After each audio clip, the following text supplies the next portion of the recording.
Hello everyone, this is Money Mom. Welcome to the channel. Today I want to chat with you guys about 5 reasons I refuse to raise our grocery budget. Let's get right into it. Everyone's grocery budget's different. That's why we call it personal finance. I've had several of you guys think my grocery budget's too high.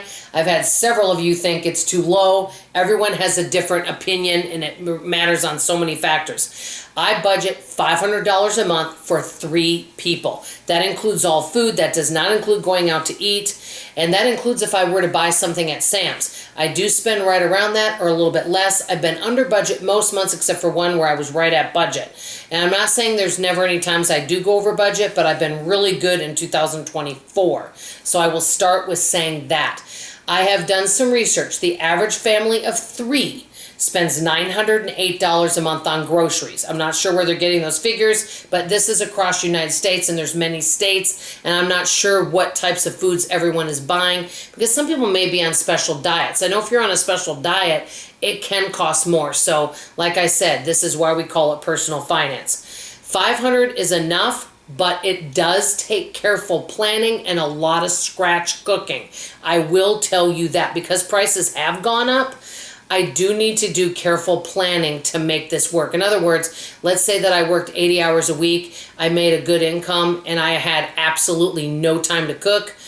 We would be obviously spending more than $500 a month because I wouldn't be able to scratch cook. That's how I'm able to save so much. As a matter of fact, I've had company a lot in the month of May and June, and I never spent any more. Normally I budget extra money for company. I made do, and I made extra meals and had meals ready to go for everybody in my portion control meal containers. This is one of the things. I got these at the Dollar Tree.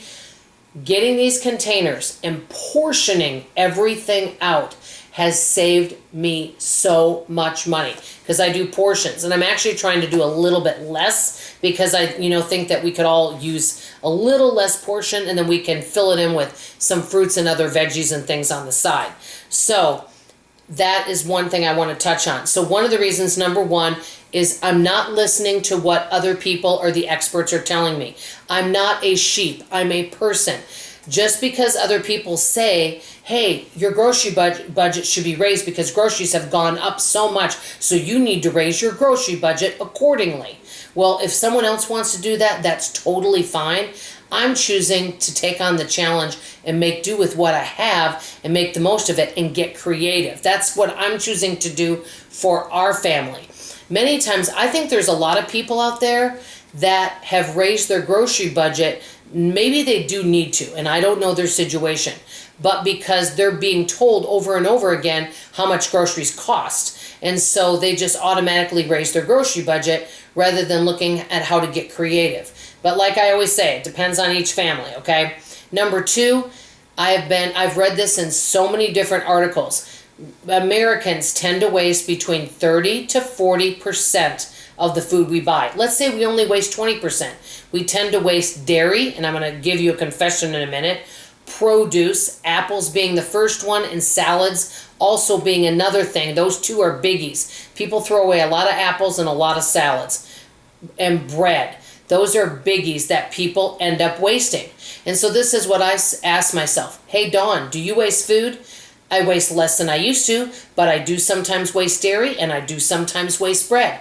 And if I want to raise my grocery budget, that's fine, but then I need no food waste. I need to make sure I'm using everything I have before increasing my budget. That's how I feel for me. As a matter of fact, the one thing I always think I like and I keep buying it, but I don't really like it all that much, is cottage cheese. And I always end up wasting it. I'm never buying it again. I don't know why I think I keep buying it.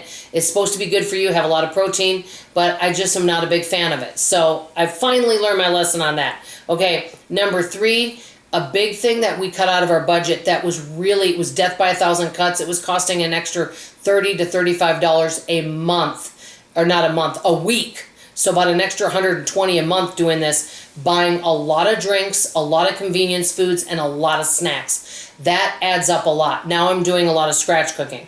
Okay, number 4, I have to, and like I already kind of said, I'm making do with all the ingredients I have. For example, if I don't have a certain ingredient for a recipe, I improvise and I use a substitute. That's what I'm doing, and that's how I'm saving money. And number 5, I make simple foods and simple meals, and I put them in portion control containers. I even sometimes put together snack boxes and have them ready to go so that we always have snacks, breakfast, lunches, and dinners at our fingertips so that we don't waste any money. Let me know what you guys think. Have any of you had to raise your grocery budget? If you have, that's okay. Everyone is different, and I'm not judging anybody. I'm just saying I've got a lot of food here in my home, and I have a lot of things that I can get creative and cook. And I still do have some food waste, so I have some improvement to do. That's all I have to say for now. I love you, I appreciate you, and I sure hope to see you on tomorrow morning's video. Bye-bye now.